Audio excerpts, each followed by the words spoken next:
Hello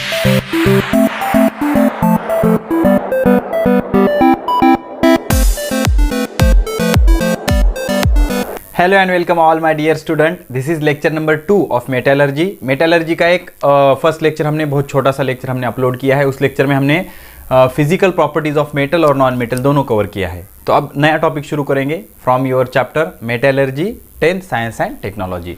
तो the name of topic is chemical properties of metal. तो इस lecture में हम मेटल के पूरे केमिकल प्रॉपर्टीज फिनिश कर देंगे, ठीक है। So chemical properties of metal. तो what is basic difference between physical properties and chemical properties? Physical properties माने दिखता कैसा है, कलर कैसा है, उसका स्टेट कौन सा होता है, चमकता है क्या, मारने पर आवाज आता है क्या, जो फिजिकल अपीयरेंस से रिलेटेड जो भी प्रॉपर्टीज होते हैं उनको फिजिकल प्रॉपर्टीज बोलते हैं। और उसकी एक्टिविटी कौन कौन से केमिकल के साथ, कौन से एलिमेंट के साथ कितना रिएक्ट होता है, कैसे रिएक्ट होता है, ऑक्सीजन के साथ रिएक्ट होगा तो क्या होगा, हाइड्रोजन के साथ कैसे रिएक्ट होगा, किसी मेटल के साथ रिएक्ट होता है क्या, एसिड के साथ रिएक्ट होता है क्या, बेस के साथ रिएक्ट होता है क्या। तो अदर लैंग्वेज में केमिकल रिएक्शन ओरिएंटेड जो भी प्रॉपर्टीज होते हैं उसको केमिकल प्रॉपर्टीज बोलते हैं, ठीक है। तो सबसे पहली केमिकल प्रॉपर्टीज है reaction of metal with oxygen. Reaction of metal with oxygen, ठीक है। देख लो अब हम क्या बोल रहा है, मेटल कंबाइन विथ ऑक्सीजन। तो सारे मेटल ऑक्सीजन के साथ कंबाइन होते हैं अगर उनको हीट किया जाए एयर में। किसी भी मेटल को एयर के अंदर अगर आप गर्म करोगे तो उस एयर के ऑक्सीजन के साथ वो कंबाइन हो जाएंगे और क्या बनाएंगे, मेटल ऑक्साइड। ओके, सारे ही मेटल एयर के अंदर अगर आप हीट करोगे तो वो क्या बनाएंगे, मेटल ऑक्साइड। तो उसमें सोडियम यानी विथ एटॉमिक नंबर 11, पोटेशियम के with atomic number 19, 2881, right, 19 are highly reactive. ये बहुत ज्यादा रिएक्टिव मेटल होते हैं। On combining with oxygen gives sodium oxide. तो सोडियम जब ऑक्सीजन के साथ कंबाइन होगा तो सोडियम ऑक्साइड देगा। अब इसकी रिएक्शन कैसे आएगी, सोडियम होता है Na सॉलिड, प्लस इसको रिएक्ट करो ऑक्सीजन गैस के साथ। ओके, तो अगर आप हीट करोगे तो ये क्या देगा, sodium oxide. What is formula for sodium oxide, Na2O। अब इसको बैलेंस करेंगे तो सोडियम ऑक्साइड कैसे बनेगा, सॉलिड बनेगा, ठीक है। अब ऑक्सीजन कितने हैं, 2, तो इसको 2 से मल्टीप्लाई करना पड़ेगा 2 ऑक्सीजन करने के लिए। ऑक्सीजन 2 करने की वजह से सोडियम 4 हो गए, लेकिन यहाँ पर 1 ही है तो इसको कितने से मल्टीप्लाई करेंगे, 4 से। तो when sodium combine with oxygen it gives sodium oxide. The name of this compound is sodium oxide, ठीक है, सोडियम ऑक्साइड बना। अब प्रॉब्लम क्या होता है, जो सोडियम होता है ये बहुत ज्यादा रिएक्ट होता है किसके साथ, ऑक्सीजन के साथ। सोडियम रेडिली बहुत फास्टली कैचेस फायर, जल जाएगा वो। On keeping expose to air, अगर हवा में इसको खुला रखा जाए तो ये इतना ज्यादा हवा के अंदर के ऑक्सीजन के साथ रिएक्टिव होता है कि जलने लग जाएगा। वो भी स्लोली नहीं जलेगा, बहुत फास्टली जलेगा और बहुत सारी हीट बाहर डाल देगा, producing lot of heat, exothermic reaction, producing lot of heat. Hence to prevent accident, तो इस तरह का एक्सीडेंट प्रिवेंट करने के लिए उसको क्या किया जाता है, केरोसिन के अंदर रखा जाता है। तो अगर कंटेनर ले लोगे, कंटेनर के अंदर सारा केरोसिन भर दोगे और केरोसिन के अंदर अगर आप सोडियम को रखोगे तो इससे क्या हो जाएगा, सोडियम का एयर के साथ कांटेक्ट ब्रेक हो जाएगा। मतलब इस सोडियम को रिएक्शन के लिए ऑक्सीजन मिलेगा क्या, नहीं मिलेगा, तब वो रिएक्ट भी नहीं होगा, हीट भी बाहर नहीं डालेगा और एक्सीडेंट से बच जाएगा। तो इसीलिए उसको क्या रखा जाता है, केरोसिन के अंदर रखा जाता है। 2 मार्क के लिए साइंटिफिक रीजन आ सकता है, why sodium is place in kerosene. तो उसका रीजन क्या लिखोगे आप, आंसर क्या लिखोगे कि भाई सोडियम बहुत ज्यादा रिएक्टिव होता है, ऑक्सीजन के साथ फास्टली रिएक्ट हो जाएगा, रेडिली मतलब फास्टली रिएक्ट हो जाएगा और उस जल सकता है, वो आग लग सकती है या फिर कोई एक्सीडेंट हो सकता है। तो एक्सीडेंट अवॉइड करने के लिए उसको केरोसिन के अंदर रखा जाता है। केरोसिन के अंदर रखने की वजह से एयर के साथ उसका कांटेक्ट ब्रेक हो जाएगा, इस तरह से उसको ऑक्सीजन नहीं मिलेगा रिएक्शन के लिए, ना तो रिएक्शन होगी ना ही हीट बाहर जाएगी, तो एक्सीडेंट अवॉइड कर सकते हैं। अब उसके आगे जो सोडियम ऑक्साइड मिला, sodium oxide react with water, अगर उसको पानी के साथ रिएक्ट करोगे तो सोडियम हाइड्रोक्साइड मिल जाएगा। सोडियम हाइड्रोक्साइड माने NaOH, इसको अल्कली भी बोलते हैं। अल्कली मतलब ऐसा बेस जो पानी में पिघलते हैं आसानी से, उसको अल्कली बोला जाता है, ठीक है। तो ये क्या दे देगा, अल्कली दे देगा। मान लो सोडियम ऑक्साइड है Na2O सॉलिड, ये है सोडियम ऑक्साइड, बराबर। सोडियम ऑक्साइड कैसे मिला, सोडियम ऑक्सीजन के साथ रिएक्ट हुआ, सोडियम ऑक्साइड मिला। ये रिएक्ट होगा पानी के साथ, H2O कैसा लोगे, लिक्विड स्टेट में, कैसा लोगे, लिक्विड स्टेट में। अब H2O को मैं कैसा लिखूंगा, H-OH, चलेगा, H-OH, H2O। तो ये O और H, OH, एक OH दूसरा OH, 2 OH 2 सोडियम, 2 NaOH, क्या मिलेगा 2NaOH, और NaOH कैसा होगा एक्वियस, पानी होने की वजह से एक्वियस होगा, एक्वियस मतलब पानी में है उसमें। ओके, तो इसका नाम क्या है सोडियम हाइड्रोक्साइड, या इसको क्या बोलते हैं अल्कली। तो सिंपल सी चीज़ है यार, जब सोडियम को आप एयर के कांटेक्ट में लाओगे तो रेडिली रिएक्ट होगा, सोडियम ऑक्साइड देगा और बहुत सारी हीट वो इवॉल्व करेगा। अगर वहाँ पर इन्फ्लामेबल कोई चीज़ है, मान लो कपड़ा है, कोई कुछ लकड़ी वगैरह है, तो वो जल सकता है। तो ऐसा ना हो इसलिए ऑक्सीजन से सोडियम को दूर रखने के लिए उसको केरोसिन में डीप करके रखा जाता है, डुबा के रखा जाता है। और जो सोडियम ऑक्साइड बनने के बाद अगर उसको पानी मिल गया, पानी के साथ वो रिएक्ट हुआ तो अल्कली दे देगा, जिसको हम सोडियम हाइड्रोक्साइड भी बोलते हैं। नाम लिखना ना भूलें, सोडियम हाइड्रोक्साइड, इसको अल्कली भी बोलते हैं। अल्कली माने ऐसा बेस जो पानी में बहुत ही आसानी से पिघल जाता है। अब उसके बाद मैग्नीशियम रिबन, मैग्नीशियम की अगर रिबन होगी, अगर उसको आप बर्न करोगे एयर में बर्न करोगे तो मैग्नीशियम ऑक्साइड मिलेगा। क्या मिलेगा मैग्नीशियम ऑक्साइड। मान लो ये मैग्नीशियम सॉलिड है, इसकी रिएक्शन करो ऑक्सीजन गैस के साथ तो आपको मिलेगा magnesium oxide solid, magnesium oxide solid. तो ऑक्सीजन कितने हैं 2, इधर कितना है 1, तो इसको 2 से मल्टीप्लाई करो, 2 से मल्टीप्लाई किया तो मैग्नीशियम भी 2 होगा, तो इसको 2 से मल्टीप्लाई करना पड़ेगा, तो इसका नाम आएगा मैग्नीशियम ऑक्साइड, मैग्नीशियम ऑक्साइड। ठीक है, so this is very first properties of metal, when metal combine with oxygen it use metal oxide. ठीक है, तो चलिए आप देखते हैं सेकंड केमिकल प्रॉपर्टी क्या है। फर्स्ट केमिकल प्रॉपर्टी क्या थी, reaction of metal with oxygen to give metal oxide. अब सेकंड केमिकल प्रॉपर्टी जो है मेटल की, रिएक्शन विथ वाटर, पानी के साथ H2O के साथ मेटल कैसे रिएक्ट करेंगे। तो याद रखना कुछ मेटल ज़्यादा रिएक्टिव होते हैं, आसानी से पानी के साथ रिएक्ट हो जाएंगे, कुछ कम रिएक्टिव होते हैं तो वो पानी के साथ रिएक्ट नहीं होते, तो उनको गर्म करना पड़ेगा, तो हॉट वाटर के साथ वो रिएक्ट होंगे। और कुछ इतने नॉन रिएक्टिव होते हैं, ना तो ठंडे पानी के साथ रिएक्ट होंगे ना ही गर्म पानी के साथ रिएक्ट होंगे, तो हम क्या करेंगे पानी को इतना गर्म करेंगे कि उसकी स्टीम बन जाएगी। तो कुछ मेटल स्टीम के साथ रिएक्ट होते हैं, और जो स्टीम के साथ रिएक्ट होते हैं वो मेटल उसके ऑक्साइड और हाइड्रोजन गैस लिबरेट करते हैं। ठीक है, तो एक एक से कवर करते हैं। तो हमें पता है सबसे पहला सोडियम और पोटेशियम, ये हाईली रिएक्टिव मेटल्स है, हमने ऑक्साइड के टाइम पे भी देखा। सोडियम और पोटेशियम जो होते हैं रिएक्ट वाइग्रसली, मतलब डिस्परेटली, बहुत जल्दी रिएक्ट हो जाएगा with water to evolve hydrogen gas. क्या दे देगा हाइड्रोजन गैस। कैसे होती है रिएक्शन देख लो, sodium solid it react with water H2O liquid, और ठंडा पानी H2O लिक्विड, तो ये क्या कर देगा H2O को क्या लिखेंगे H-OH बराबर H-OH, तो Na और ये OH क्या मिलेगा NaOH, सोडियम हाइड्रोक्साइड, और इसको बोलेंगे एक्वियस, पानी है ना तो एक्वियस, और क्या बचेगा H, क्या बचेगा H, लेकिन H ऐसे नहीं होता ना, डायटोमिक होता है वो, तो H2 लेना पड़ेगा। तो H2 के लिए ये 2 लेना पड़ेगा, ये 2 ले लेंगे तो ये 2 बनेंगे, और ये 2 बनेंगे तो सोडियम भी कितना लेना पड़ेगा 2। ठीक है, तो H2 गैस है ना, तो गैस का एरो ऐसे बता सकते हो या गैस लिख सकते हो, तो 2 sodium solid plus 2 H2O liquid that gives 2 NaOH aqueous plus H2 gas, और इस रिएक्शन में बहुत सारी हीट एनर्जी रिलीज हो जाएगी, वैग्रसली होगी रिएक्शन, बहुत हीट बाहर जाएगी। ठीक है, अब पोटेशियम की रिएक्शन सेम होगी, potassium solid plus H2O liquid, ये क्या करेगा H2O को कैसे लिखोगे H-OH, तो K और OH बाय प्रोडक्ट क्या होगा KOH, पोटेशियम हाइड्रोक्साइड, क्या पोटेशियम हाइड्रोक्साइड, इसका नाम क्या पोटेशियम हाइड्रोक्साइड, समझ रहे हो ना, पोटेशियम हाइड्रोक्साइड। नाम लिखने की हैबिट अच्छी हैबिट होती है केमिकल रिएक्शन करते वक्त, और हाइड्रोजन गैस इवॉल्व होगा, लेकिन एक ही H है, H2 लिया तो इसको 2 से मल्टीप्लाई करना पड़ेगा, इसको 2 से मल्टीप्लाई करा तो ये भी 2 ले लो, ये भी 2 ले लो, रिएक्शन बैलेंस हो जाएगी। ठीक है, तो पोटेशियम हाइड्रोक्साइड मिला और सोडियम हाइड्रोक्साइड मिला और हाइड्रोजन गैस निकला, यहाँ पर भी बहुत सारी हीट एनर्जी रिलीज हो जाएगी।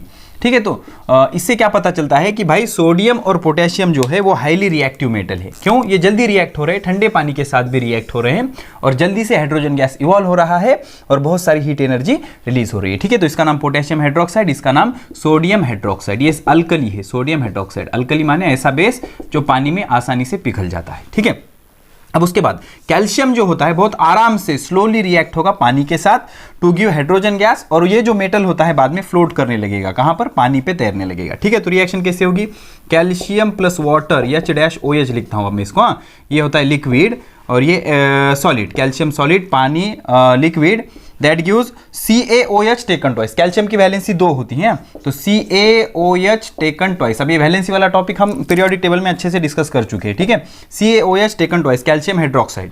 तो ये 2 OH लगेंगे तो इसको 2 से मल्टीप्लाई करना पड़ेगा, 2 से मल्टीप्लाई करेंगे तो H2 रहेगा ना, H2, तो हाइड्रोजन गैस इवॉल्व हो जाएगा, यहाँ पर हाइड्रोजन गैस इवॉल्व हो जाएगा।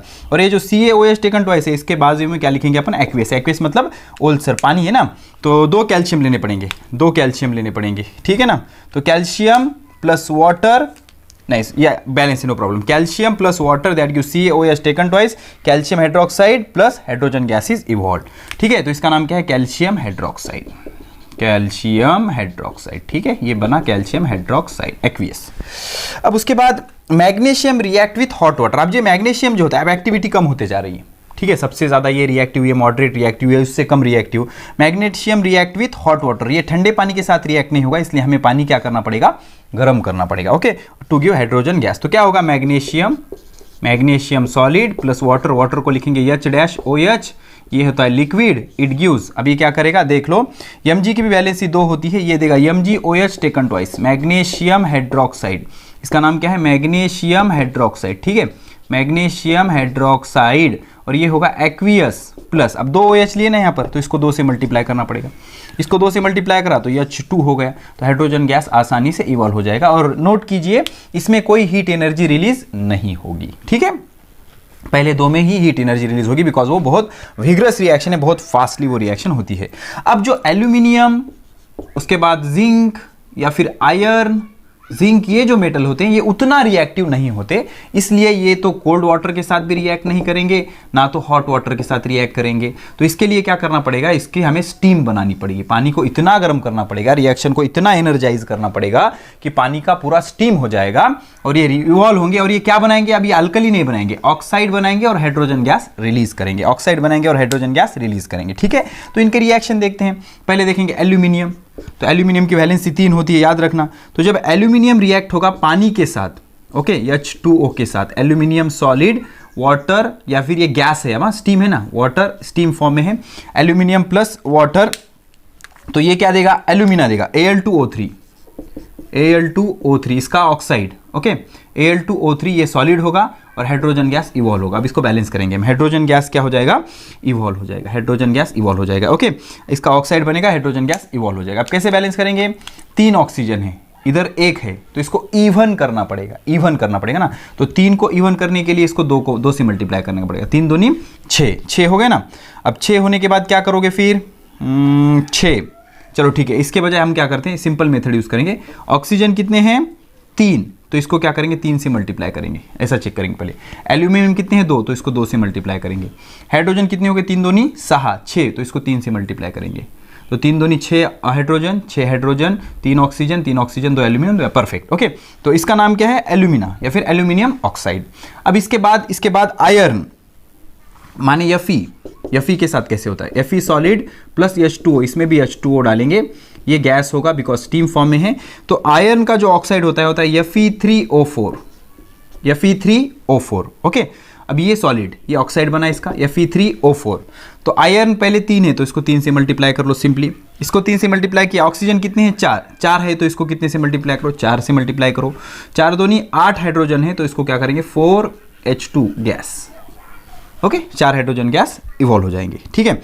उसके बाद जिंक सॉलिड, इसको स्टीम के साथ, वाटर गैस या इसको स्टीम बोल सकते हो, तो जिंक ऑक्साइड, सीधा zinc oxide, ZNO, zinc oxide, ये भी सॉलिड होगा, जिंक ऑक्साइड मिलेगा उसका, और हाइड्रोजन गैस इवॉल्व हो जाएगा, सीधे ये हाइड्रोजन गैस इवॉल्व हो जाएगा, हाइड्रोजन गैस इज इवॉल्व, ठीक है। मल्टीप्लाई करने की जरूरत नहीं, कुछ नहीं, सारी चीजें ऑलरेडी क्या है, बैलेंस है, ठीक है।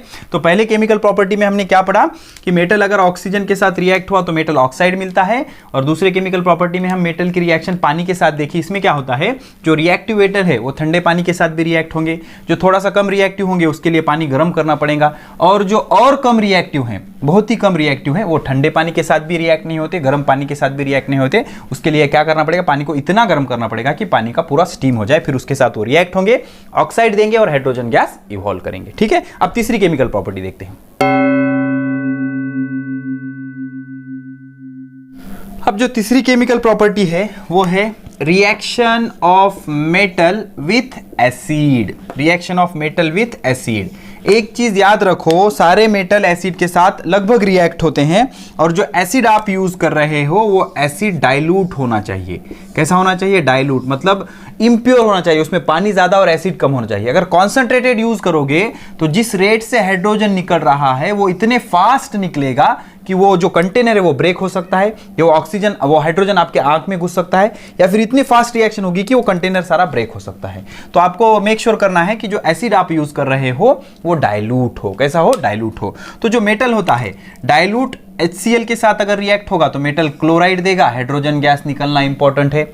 और अगर मेटल सल्फ्यूरिक एसिड के साथ रिएक्ट करेगा जो कि डाइल्यूट है, इंपॉर्टेंट है, जो कि डाइल्यूट है, तो मेटल सल्फेट देगा। क्या देगा? मेटल सल्फेट देगा, और हाइड्रोजन गैस का निकलना बहुत ज्यादा इंपॉर्टेंट है। तो हमने क्या किया, ये दोनों रिएक्शन मैग्नीशियम के लिए किया, एल्यूमिनियम के लिए किया, जिंक के लिए किया, आयरन के लिए किया। तो हमने ये ऑब्जर्व किया कि जो rate of evolution of hydrogen gas है वो मैग्नीशियम के लिए मैक्सिमम है। तो magnesium is highly reactive towards the acid. Magnesium, उसके बाद एल्यूमिनियम, उसके बाद जिंक, उसके बाद आयरन। ठीक है, अब एक चीज याद रखो, मैग्नीशियम का जो आयन रहता है ना वो Mg++ रहता है। ओके, एल्यूमिनियम का कैसे रहता है? एल्यूमिनियम का Al+3 रहता है। जिंक का कैसे रहता है? Zn++ रहता है। और फेरस आयन कंसीडर करेंगे हम Fe++, Fe+3 वाला भी होता है लेकिन उसको फेरिक बोलते हैं, लेकिन इस सिचुएशन में हम फेरस कंसीडर करेंगे। ओके, अब मान लो इसके साथ क्लोरीन देना है या फिर सल्फेट देना है, SO4-, बिकॉज क्लोराइड और सल्फेट दोनों के रिएक्शन देखना है ना हमें। तो मान लो आप क्या कर रहे हो, क्लोरीन दे रहे हो मैग्नीशियम को, तो कितने क्लोरीन देने पड़ेंगे? 2, बिकॉज +2 को कैंसिल करने के लिए -2, तो क्या मिलेगा? MgCl2, magnesium chloride. अब क्लोरीन देने हैं एल्यूमिनियम को, प्लस कितने हैं? 3, तो क्लोरीन कितने देने पड़ेंगे? 3, तो AlCl3, एल्यूमिनियम क्लोराइड। अब जिंक कितने हैं? 2, जिंक 2 है तो क्लोरीन कितने देने पड़ेंगे? सॉरी, जिंक कितने हैं? जिंक के ऊपर +2 चार्ज है तो माइनस भी कितना होना चाहिए? 2, तो ZnCl2। अब आयरन को कितने देने पड़ेंगे? ये +2 है तो -B2, तो क्या होगा? FeCl2। तो magnesium chloride, aluminium chloride, zinc chloride, ferrous chloride. Okay, अब उसके बाद SO4, सीधा ये -2 ये +2, तो क्या मिलेगा? MgSO4, magnesium sulphate. ये कर लेते हैं, 2+2- सीधा ZnSO4, जिंक सल्फेट। क्या? Zinc sulphate. ये +2 ये -2, FeSO4, ferrous sulphate, FeSO4, ferrous sulphate. अब ये +3 और -2 को कैसे बैलेंस करोगे? तो इसके लिए स्टेप है, 8th स्टैंडर्ड में आपने पढ़ा होगा। Al और उसके बाद SO4, उसकी जो ऑक्सीडेशन स्टेट है उसकी वैलेंसी नीचे लिखेंगे 3, इसके नीचे लिखेंगे 2, क्रॉस मल्टीप्लीकेशन करते हैं ना, कुछ याद आया? तो ये क्या हो जाएगा? Al2SO4 taken thrice. इससे क्या होगा? वैलेंसी बैलेंस हो जाएगी। कैसे बैलेंस होगी? इसको अगर आपने 2 से मल्टीप्लाई किया और इसको अगर आपने 3 से मल्टीप्लाई किया तो 3 2 जा -6, 2 3 जा +6, -6 + 6 कैंसिल। तो फॉर्मूला क्या होगा? Al2SO4 taken thrice. समझ में आया? तो ये होगा एल्यूमिनियम सल्फेट। तो इस तरह से ये फॉर्मूले बन जाएंगे। अब ये फॉर्मूला बनाना आ गया तो आप आराम से रिएक्शन आप कर सकते हो। ठीक है, तो सबसे ज्यादा हाइड्रोजन गैस निकलने का रेट होगा मैग्नीशियम के लिए। ठीक है, तो पहले मैग्नीशियम का देखते हैं। पहले मैग्नीशियम, एल्यूमिनियम, जिंक, आयरन, चारों की रिएक्शन करेंगे डाइल्यूट HCl के साथ। ठीक है, किसकी? मैग्नीशियम, उसके बाद एल्यूमिनियम, उसके बाद जिंक, उसके बाद फेरस। ओके, अब ये सारे सॉलिड है, मेटल सार सॉलिड ना, सॉलिड है। इसकी रिएक्शन करेंगे HCl के साथ। किसके साथ? HCl के साथ। Make sure that the acid you use should be या मस्ट बी डाइल्यूट। ये डाइल्यूट होना चाहिए। अगर ये कॉन्सेंट्रेटेड यूज करोगे तो इतने फास्ट हाइड्रोजन निकलेगा कि वहां पर एक्सीडेंट होने के चांसेस हो सकते हैं, आपके आंख में चला जाएगा या कंटेनर ब्रेक हो जाएगा, इस तरह के चीजें हो सकती हैं। ठीक है, तो अब क्या मिलेगा? HCl के साथ क्या है? MgCl2। क्या मिलेगा? MgCl2 और हाइड्रोजन गैस इवॉल्व हो जाएगा। ओके, अब ये डाइल्यूट है इसलिए MgCl2 कैसे मिलेगा? MgCl2 is solid. MgCl2 कैसे मिलेगा? सॉलिड मिलेगा। ठीक है, अब क्लोरीन 2 है, हाइड्रोजन 2 है, तो इसको 2 से मल्टीप्लाई कर दो, 2 हाइड्रोजन 2 क्लोरीन 1 मैग्नीशियम, पिक्चर खत्म। ओके, अब यहां पर क्या मिलेगा? AlCl3, aluminium chloride. क्या? Aluminium chloride. तो अब ये एल्यूमिनियम क्लोराइड, अभी मैग्नीशियम क्लोराइड प्रेसिपिटेट होगा इसलिए सॉलिड बताया हमने। ओके, अब एल्यूमिनियम क्लोराइड कैसे होगा? एक्वियस होगा। कैसे होगा? एक्वियस होगा। प्लस यहां पर भी क्या होगा? हाइड्रोजन गैस इवॉल्व हो जाएगा। अब एल्यूमिनियम क्लोराइड 3 है ना, तो इसको अगर 3 से मल्टीप्लाई करोगे तो 3 हाइड्रोजन बैलेंस नहीं कर सकते, तो 6 लेना पड़ेगा मैक्सिमम। तो हम क्या करेंगे? इसको 6 से मल्टीप्लाई करेंगे। इसको 6 से मल्टीप्लाई करेंगे तो इसको 2 से करना पड़ेगा, इसको 2 से करेंगे तो इसको 2 से करना पड़ेगा। और हाइड्रोजन कितने? 6, तो इसको 3 से मल्टीप्लाई करना पड़ेगा। बैलेंसिंग अब आपको आ जाती है, उसका टेंशन नहीं लेंगे हम। ठीक है ना, तो इस तरह से ये रिएक्शन हो जाएगी 6 HCl। अब जिंक के लिए क्या करना पड़ेगा? ZnCl2, zinc chloride plus H2 gas. ठीक है। तो ये जो जिंक क्लोराइड होगा, जिंक क्लोराइड भी कैसे होगा, एक्वियस होगा, एक्वियस होगा, ठीक है। अब क्लोरीन कितने हैं, 2, तो इसको 2 से मल्टीप्लाई करो, हाइड्रोजन सीधा सीधा निकल जा रहा है, कोई प्रॉब्लम नहीं। अब ये सीधा सीधा FeCl2 फेरस क्लोराइड, ये भी कैसे होगा, एक्वियस होगा। फेरस क्लोराइड कैसे होगा, एक्वियस होगा, और यहाँ पर हाइड्रोजन गैस इवॉल्व हो जाएगा। ओके, सीधा सीधा यहाँ पर भी 2 से मल्टीप्लाई कर दो, 2 क्लोरीन और 1 हाइड्रोजन, रिएक्शन क्या है, बैलेंस है, क्या है, बैलेंस है, ठीक है। ये लिख लो, फिर सल्फेट के रिएक्शन में आपको बताऊंगा। लिख लिया, लिख लिया, चलो ठीक है। अब इन्हीं मेटल के रिएक्शन हाइड्रोजन सल्फेट या फिर सल्फ्यूरिक एसिड जो कि डाइल्यूट होना चाहिए, डाइल्यूट होना चाहिए, ठीक है। और इनके नाम क्या है, magnesium chloride, aluminium chloride, zinc chloride, iron chloride या ferrous chloride. Magnesium sulphate, aluminium sulphate, zinc sulphate, iron sulphate या फेरस सल्फेट, ठीक है। अब सल्फेट के साथ किसके किसके, मैग्नीशियम जो कि हाईली रिएक्टिव होगा, उसके बाद एल्यूमिनियम, उसके बाद जिंक, उसके बाद Fe। ओके, ये ऑर्डर है, रिएक्टिविटी ऑर्डर याद रहने दो। तो ये सारे सॉलिड होंगे बिकॉज दे आर मेटल, ये सारे सॉलिड, ये सारे सॉलिड, ये सारे सॉलिड। अब इसकी रिएक्शन करेंगे H2SO4 के साथ, किसके साथ, H2SO4 के साथ, किसके साथ, H2SO4 के साथ।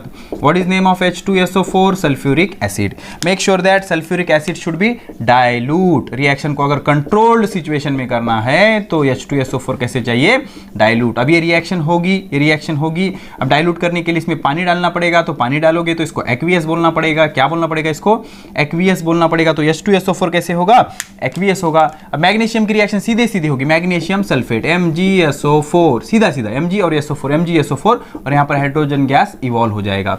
ऐसे जिंक की रिएक्शन सीधे सीधे होगी, ZnSO4, इसका नाम जिंक सल्फेट, समझ रहे हो, जिंक सल्फेट, हाइड्रोजन गैस सीधे सीधे निकल जाएगा। जिंक सल्फेट, मैग्नीशियम सल्फेट, आप नाम लिख लेना प्लीज। हाँ, ये सीधे सीधे क्या होगा, FeSO4, आयरन सल्फेट, और हाइड्रोजन गैस क्या हो जाएगा, इवॉल्व हो जाएगा। तो magnesium sulphate, zinc sulphate, iron sulphate. अब यहां पर आपको प्रॉब्लम आएगा, आपका जो एल्यूमिनियम सल्फेट मिलेगा वो कुछ इस तरह का होगा, Al2SO4 टेकन थ्राइस। तो SO4 3 है, मतलब इसको 3 से मल्टीप्लाई करो, एल्यूमिनियम 2 है, मतलब इसको 2 से मल्टीप्लाई करो। इससे क्या हो जाएगा, 3 दूनी 6, मतलब 3 hydrogen molecules are evolved as a gases. तो इसका नाम aluminium sulphate, magnesium sulphate, zinc sulphate, iron sulphate, ठीक है।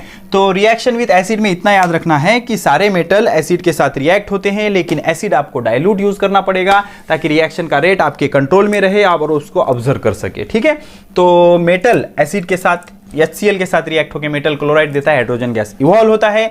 और मेटल डाइल्यूट H2SO4 या सल्फ्यूरिक एसिड के साथ रिएक्ट होकर मेटल सल्फेट देता है, SO4 मतलब सल्फेट, अगर SO3 होता तो हम सल्फाइट बोलते, ठीक है। हाइड्रोजन गैस इवॉल्व होता है। और हमने ऑब्जर्व किया कि भाई मैग्नीशियम के साथ जब ये एसिड रिएक्ट होते हैं डाइल्यूट फॉर्म में, तो rate of evolution of hydrogen gas maximum होता है, इसलिए मैग्नीशियम की रिएक्टिविटी सबसे ज्यादा होती है, उससे कम एल्यूमिनियम, उससे कम जिंक, और सबसे कम होती है आयरन की, ठीक है। तो चलो अब अगली केमिकल प्रॉपर्टी देखते हैं।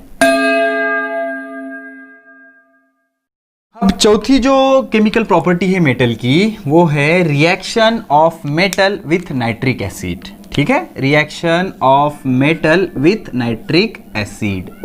तो पहले नाइट्रिक नाइट्रस का मतलब समझते हैं हम, ठीक है। तो HNO3 अगर होगा तो इसको बोलेंगे नाइट्रिक एसिड। क्या बोलेंगे, नाइट्रिक एसिड। और अगर HNO2 होगा तो इसको बोलेंगे नाइट्रस एसिड, नाइट्रस एसिड, समझ गया। HNO3 nitric acid, HNO2 nitrous acid, ठीक है। चलो ओके, तो हमें नाइट्रिक एसिड में इंटरेस्ट है।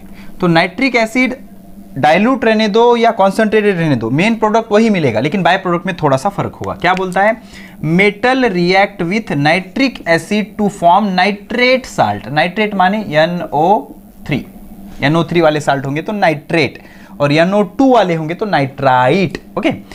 Depending upon the concentration of nitric acid, nitric acid का कॉन्सेंट्रेशन कैसा है उस पे डिपेंड वेरियस बाय प्रोडक्ट मिलेंगे अलग अलग टाइप के। अगर कॉन्सेंट्रेटेड यूज करोगे तो नाइट्रोजन डाइऑक्साइड मिलेगा, और डाइल्यूट यूज करोगे तो आपको नाइट्रिक ऑक्साइड मिलेगा, नाइट्रिक ऑक्साइड मिलेगा, प्रोडक्ट तो वही होगा, ठीक है। मान लो कॉपर है, कॉपर सॉलिड और कॉपर सॉलिड, ठीक है। इसके साथ हम लेंगे नाइट्रिक एसिड HNO3, यहां पर क्या ले लेंगे हम, कॉन्सेंट्रेटेड। कैसा ले लेंगे, कॉन्सेंट्रेटेड। और यहां पर भी ले लेंगे HNO3, लेकिन यहां पर कैसा लेंगे, डाइल्यूट। कैसा लेंगे, डाइल्यूट। अब ये कॉन्सेंट्रेटेड रहने दो कि डाइल्यूट रहने दो, तो कॉन्सेंट्रेटेड है कि डाइल्यूट है डिपेंड करता है उसमें कितना पानी ऐड है। 50% से ज्यादा पानी है तो वो डाइल्यूट है, 50% से कम पानी है तो वो कॉन्सेंट्रेटेड है, ठीक है।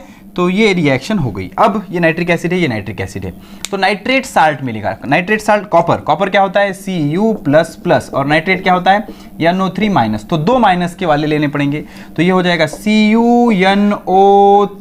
CuNO3 टेकन ट्वाइस, तो कॉपर नाइट्रेट। और ये कैसे होगा एक्वियस, कैसे होगा एक्वियस। और जब आप कॉन्सेंट्रेटेड यूज कर रहे हो तो क्या मिलेगा नाइट्रोजन डाइऑक्साइड, तो ये होगा NO2। बैलेंस करेंगे, टेंशन मत लेना, NO2।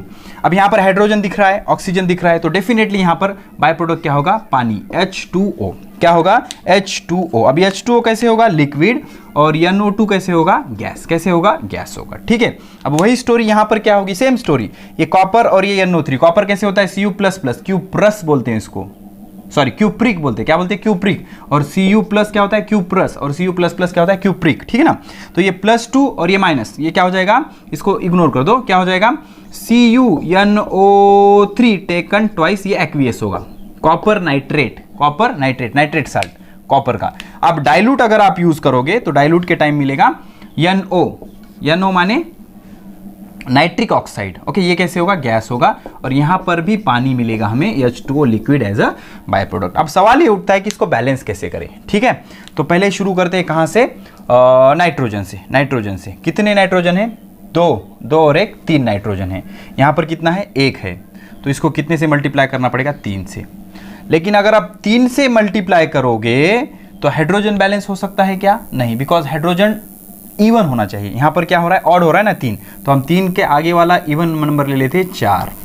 ठीक है, अब 4 हाइड्रोजन है, इसलिए इसको 2 से मल्टीप्लाई कर लेंगे। इसको 2 से मल्टीप्लाई करोगे तो पानी बैलेंस, हाइड्रोजन बैलेंस। अब नाइट्रोजन कितने हो गए, ये 4 है, इधर नाइट्रोजन कितने हैं 4, इधर नाइट्रोजन कितने हैं 2 और 1 3, 2 और 1 3।